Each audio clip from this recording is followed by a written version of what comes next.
Tjena! Du har väl inte missat att vi har en fantastisk tävling på gång nu.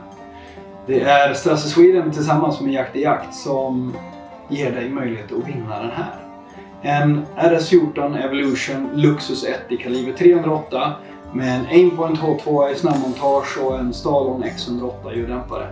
Alltihop är värt över 50 000 spänn. Det du behöver göra är att gå in på Jakt i Jakts hemsida och signa upp som premiummedlem. Och så ska du svara på en fråga. Lycka till och ha en riktigt skön jakthöst!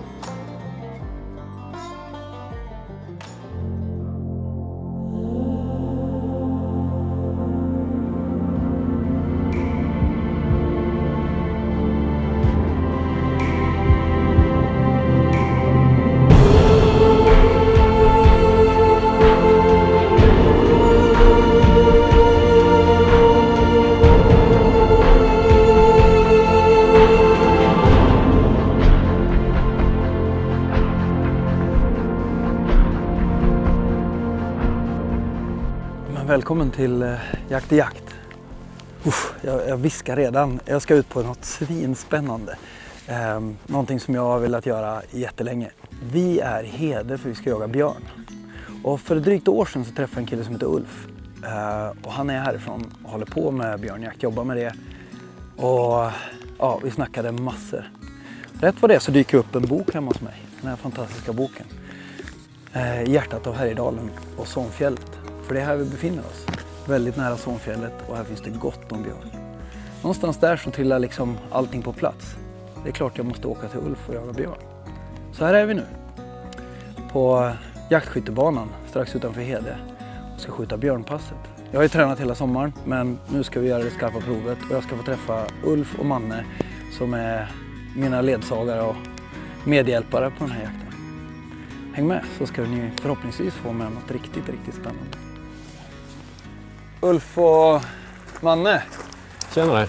Kul att se er. Detsamma. Hej.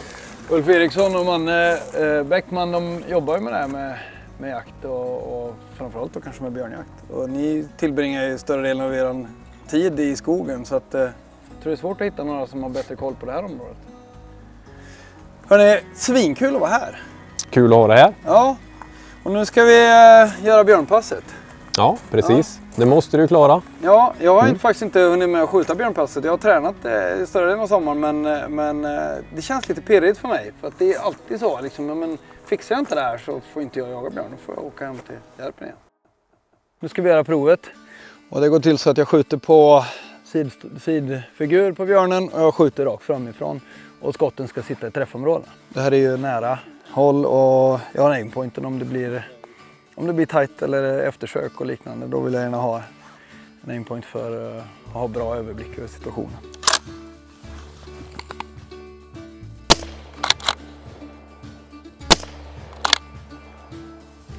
Ja, prov 1 gick ju bra. Nu är det dags för prov nummer 2. Nu är det 4 skott på 40 meter inom 40 sekunder. Och så ska de vara i träffområdet. Vi får se om det här går då.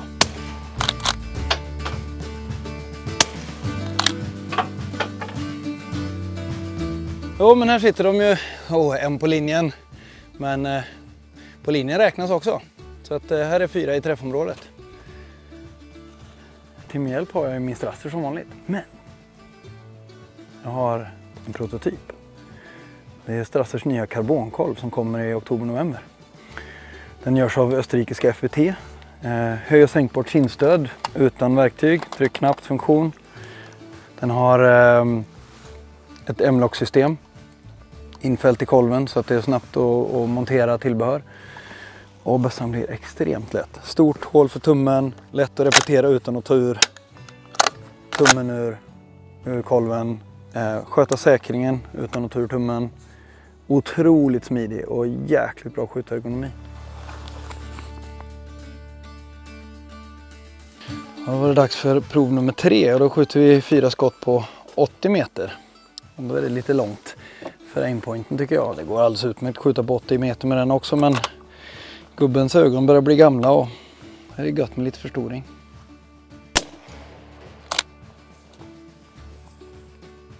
Det blir björnjakt. Fan vad gött! 1, 2, 3, 4. Allt i träffområdet. Jag kan inte klaga på bössan. Eller mitt eget skytte heller för den delen. För en gångs skull. björnpasset i hamn och ja, det gäller ett år. Så kan man hålla igång tills kvoten är fylld. Vad ska vi göra nu? Vi ska väl se, först och främst ska vi se om vi hittar någon björn då på den här marken. Ja. Att det finns björn, det vet vi ju personligen, höll jag på att säga. Det var väl i fredags jag var ute, va? Ja, då gick jag på 2 fjordingar. Och vi ska börja med att bestiga ett berg och där ska vi sätta oss och kikarspana.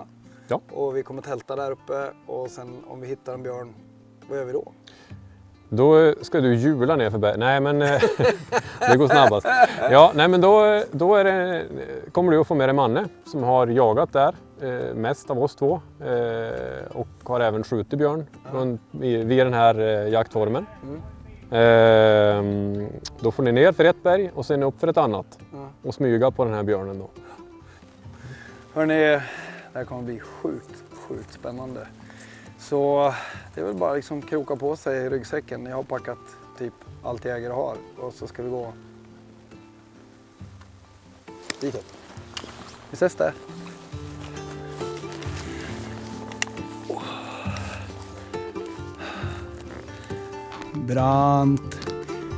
Brant.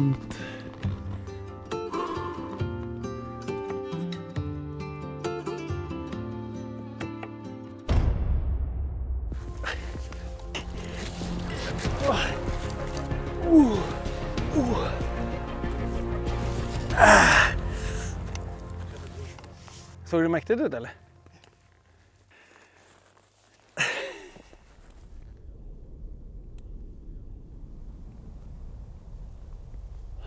Jäklar, det är mycket att spana av. Det blir som en gigantisk tv-skärm som man ska plocka ner i små bitar. Kolla varenda rotvälta, varenda mörk fläck, varenda tills man hittar någonting som rör på sig. Och då kan det bli lite spännande.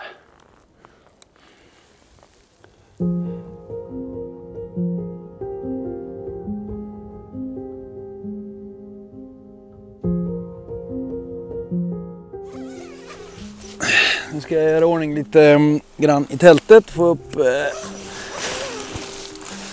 liggunderlaget och sovsäcken och det så det är redo för att krypa ner. Sen ska vi kolla på utkiksplatsen.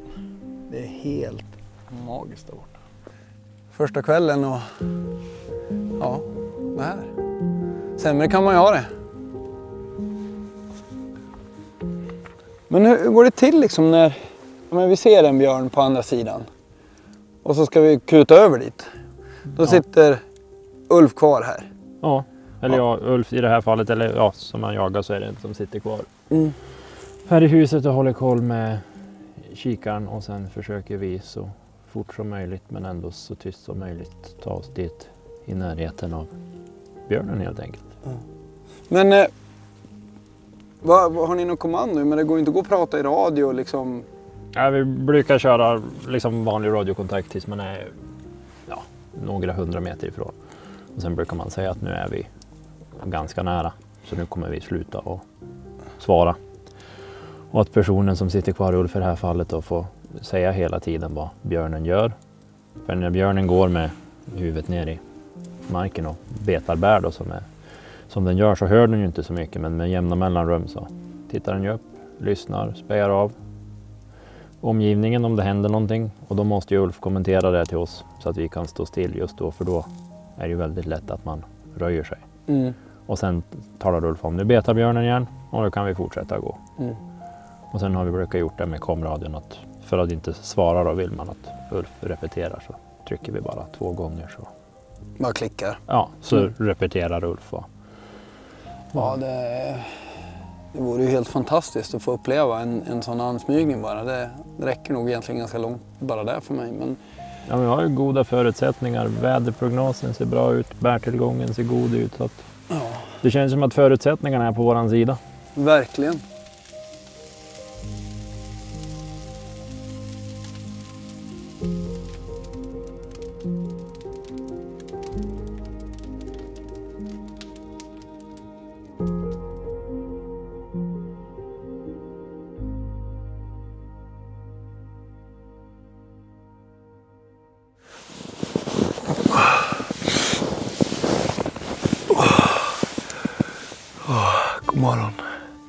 gristidigt, 4:45. Eller 4:45 eller vad fan klockan är, jag vet inte.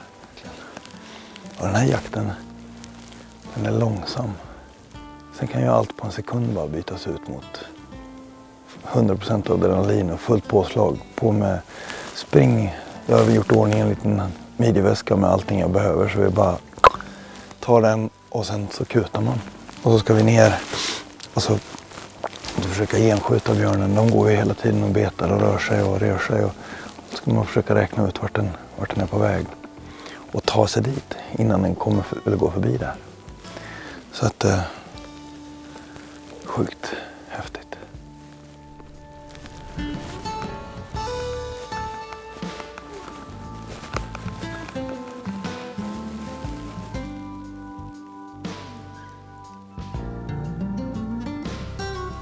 Ja, det är ju lite som varenda lite mörk punkt man ser är, tror man ju en björn, och så man zoomar in på den och så är det bara en stubbe eller en skugga eller någon skit. Så att man kommer att ha sett jättemånga björnar innan de här dagarna är klara, det kan man ju vara helt säker på. Men det är som vanligt, det räcker att hitta en björn. Och vädermässigt går det ju inte att få bättre.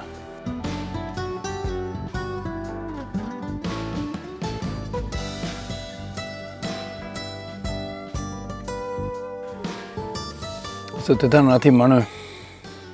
Sen 5 i morse ungefär. Klockan börjar väl vara runt 1 på dagen kanske. Sovit en skvätt. Kikat några timmar. Druckit sjuka mängder kaffe. Jag har sett en älg faktiskt. En älgko som står på andra sidan. Men björnarna lyser med sin frånvaro. Men det är rätt skönt. Det är skönt att det får ta tid. Men det vore härligt att få se en.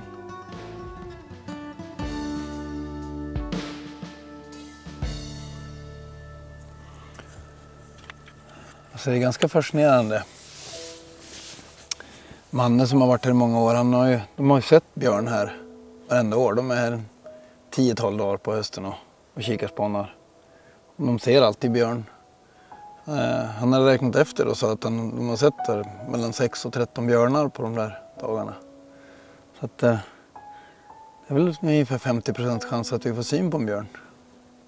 Det är ganska bra odds ändå. Sen är det inte säkert att det är rätt björn. Men en hona med ungar, hon är inte jaktbar liksom. Det får vi inte jaga på. Så det gäller inte bara att hitta björn, det gäller att hitta rätt björn. Man säger att det är ganska vanligt att de ser björn och älg samtidigt som går och betar. De har koll på varandra. Och vet om liksom, de håller en viss distans. Det är som att älgarna vet att de står inte på menyn.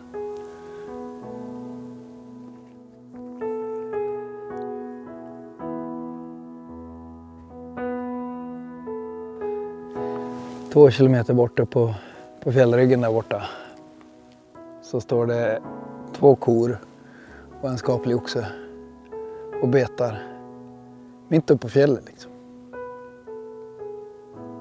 Det är ganska fränt, men vi sitter och spanar av ungefär 1000 hektar här. Och det är jäkligt mycket att täcka av. Och idag har vi hittat en ensam älgko och de här 3 älgarna. Vi har sett kungsörn, fjällvråk och lite annat smått och gott. Men inga björnar. Än så länge.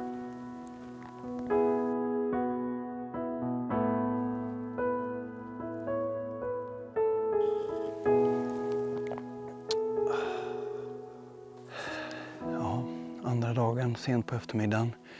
Tiden börjar ränna ut för att hinna över på andra sidan, så jag bestämde mig för att förbättra oddsen. Ta en liten promenad runt den här höjden som vi sitter och sparar på.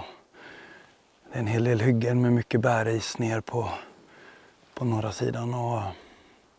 Så jag tänker att jag går högt i kanten här och kikarspanar ner och ser om jag ser någon som går och betar i hyggeskanten eller hyggena här.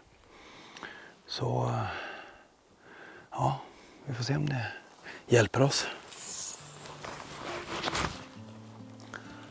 Alltså, Vi hinner inte gå långt. Vi har gått ungefär 120 meter från där vi tältar. Det är hyggligt färsk björnskit. Det är inte dagsfärsk direkt, men det är ändå bara kråkbär och så i. Den har rört sig bortåt det där hållet skulle jag säga. Det ligger skitdroppar här överallt bort. Och det här är inte jättegammalt. Blåbärsriset är nedvikt och det är flugor i. Inte äldre än en vecka skulle jag säga, men ja, spännande. De är här. Det gäller bara att hitta åt dem. Det mäktiga Sånfjällsmassivet. Det sägs att det är bland Sveriges absolut björntätaste område. Ja, vi ska ta och leta oss ner här någonstans.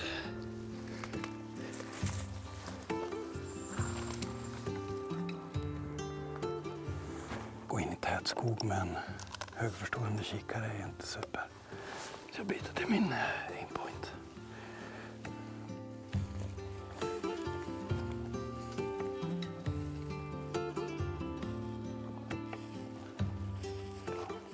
Jag provar att locka lite grann. Jag vet inte om det funkar, men predatorer generellt, om man har ett bytesdjur som är stressat så väcker det intresse. Om inte annat kanske vi får se någon. Så här i grevens tid så kanske man kan testa lite stressad älgkalv.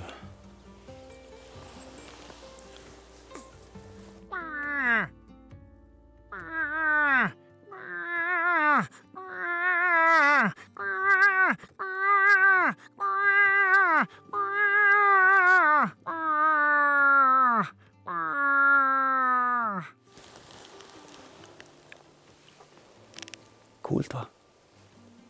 Låter som en idiot, men alla rovdjur är opportunister. Ett gratis målmat är ett gratis målmat. Samtidigt så, det är ju bären som är björnens främsta föda just nu. Men man vet aldrig, de är nyfikna också.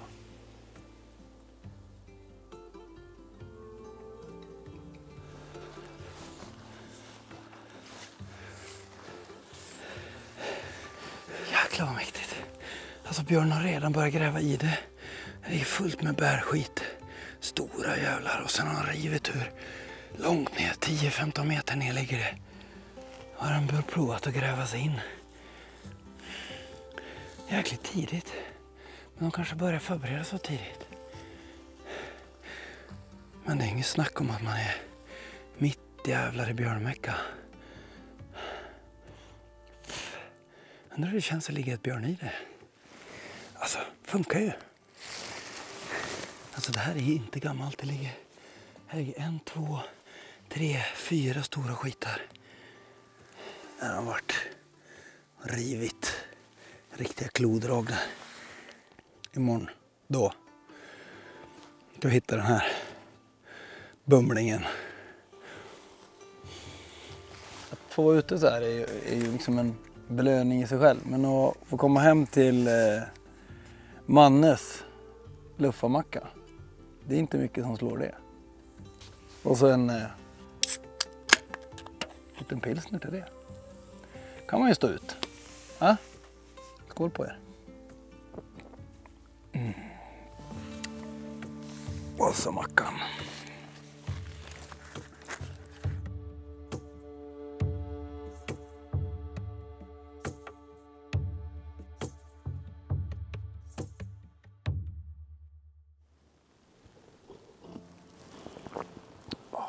God morgon. Klockan är 5. Fullmånen är helt fantastisk i väster. Solen är på väg upp. Idag ska vi hitta en björn.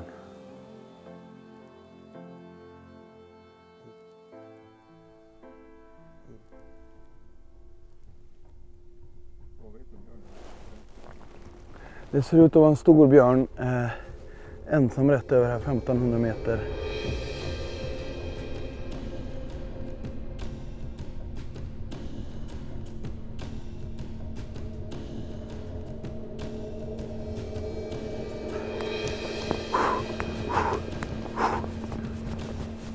Den går snett ner så här liksom. Vi har sett 2 olika björnar.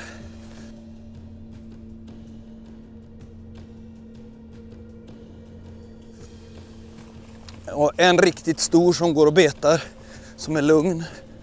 Så vi ska försöka ta oss in på den. Nu gäller det att lägga på en rem. Ska ha koll på vinden. Och Ulf sitter uppe i kojan och rapporterar. Vi har en stor björn, som vi tror är stor björn. Han är ensam som jagar iväg en annan björn som vi såg först. Så vi har minst 2 björnar i området. Och den är en riktigt stor, den går och betar. Lugn och ro. Och sen min drog uppe från kojan så har den rört sig ungefär 40 meter. Så den verkar vara i ro. Vilket ökar ju vår sannolikhet att komma åt den. Det här är precis vad det handlar om. Jag har spanat. Ingenting händer. Allt är lugnt liksom.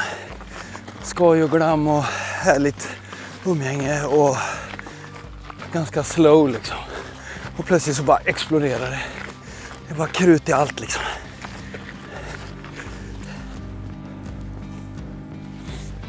Här stannar vi. Nu ligger vinden längs med bergssidan. Den har gått åt andra hållet och den har dragit neråt, men än så länge inte uppåt. Men vi har inte koll exakt på vart björnen är. Ulf ser den inte i kikaren och därför avvaktar vi. Så men vi är alltså ungefär 200-250 meter från en riktigt stor björn. En redig snusnö som man håller nerverna i styr. Känns pirrigt som fan. Jag är inte rädd, men jag är på tå. Verkligen på tå. Det känns i hela kroppen. Sån otroligt vibrerande känsla.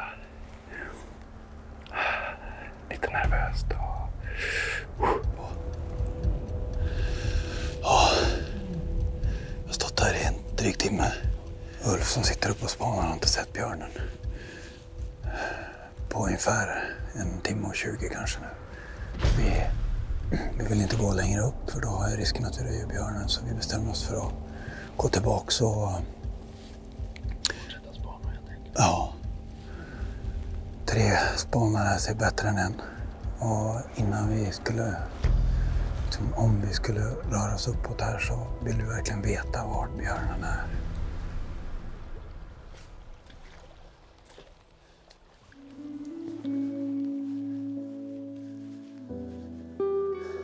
Ja hörni grabbar, supertack för 3 fantastiska dagar på en klippa i Härjedalen. Tack själv. Det har varit helt grymt att få vara här. Och vilka dagar. Strålande väder, perfekt för kikarspaningen. Massor med älg, massor med timmar i kikarna. Massa garv, massa god mat och till slut 2 björnar. Vi nådde inte hela vägen, men det gör inget. Det ger bara mer smak. Och jag har lärt mig så mycket de här dagarna. Så jag hoppas verkligen att ni också har gjort det. Och att ni kan tänka er att se mer av det här. För det här ska jag göra igen. Ha det gott, så ses vi.